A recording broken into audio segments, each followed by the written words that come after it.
Well, Lena is keeping us healthy, and so are we over here. We don't have to be outside for very long before things can get really dangerous in this Arizona heat. So do you really know the differences between, say, heat exhaustion and heat stroke? What to be on the lookout for, and what's really happening with your body during this extreme heat? Here to answer some of those questions is Dr. Sharon Thompson of Central Phoenix Obstetrics and Gynecology. And it really is, I mean, we'll get emails from viewers saying, it's Arizona, we're used to it being hot, but it really is dangerous, and things can change in your body, and you can react to it in a different way. Absolutely. No matter where you live or how long you've lived there, human beings operate best within a very narrow temperature range. We're all familiar with 98.6 is the average body temperature.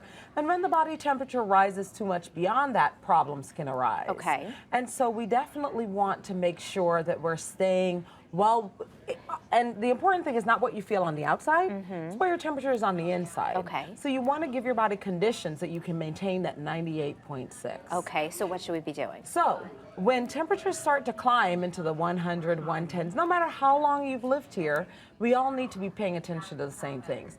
Hydration, and also staying cool. Sweating is good. I know in the modern world we don't like to sweat. But it's your body cooling itself off effectively. But sweating is a great way that your body uses to cool you. Okay. So sweating is good. However, you want to keep an eye on how long have you been outside? How long have you been exposed to extreme temperatures? How much fluid are you getting in? Yeah. And if you start getting symptoms like clammy skin, a racing heart, muscle aches, headaches, you may have been in warm temperatures too long, and you want to be in a cool environment. Okay. Because major medical issues like heat exhaustion or heat stroke can occur. Okay. Lately, I've had a lot of friends who their kids have gotten sick.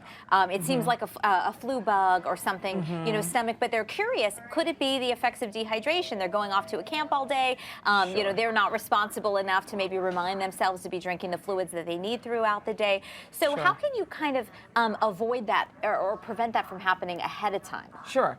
So definitely viruses can get us at any time of year, but we definitely want to take precautions to keep ourselves well. Okay. So like I talked about, if you're going to be outside running around a lot, make sure you have lots and lots of fluid, and the best fluid is water. Okay. Fluids like Gatorade and Pedialyte are fine, but plain water is great.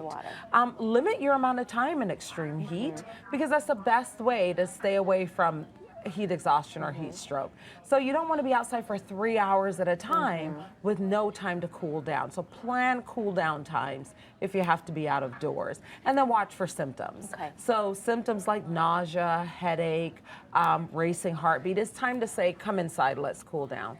Heat stroke is a major medical emergency where if you're dealing with someone who's been out in the heat for a long time and they start being confused or slurring their words or acting, they don't know where they are, that's an emergency. You want to get that person cool right away. I hope she doesn't mind my saying this, but my mother suffered heat stroke once in front of us, and it was terrifying and startling and incredibly dramatic. It really looked like a stroke to us at the time because it was so severe, and it never had really occurred to me how impactful the heat could be to someone. And that's an important point, that it can slide under our radar because it's just weather. We've lived here a long time, we're used to it, but just weather can be dangerous. Every year there are a few people who die in this country from heat exposure, heat stroke. Yeah, and I hope you don't have to see it for yourself, because it will certainly leave an impact on you and make you want to be very cautious moving forward. Dr. Thompson, thank you so much for your advice, and welcome back after a big travel weekend for you. Welcome back to the Arizona heat.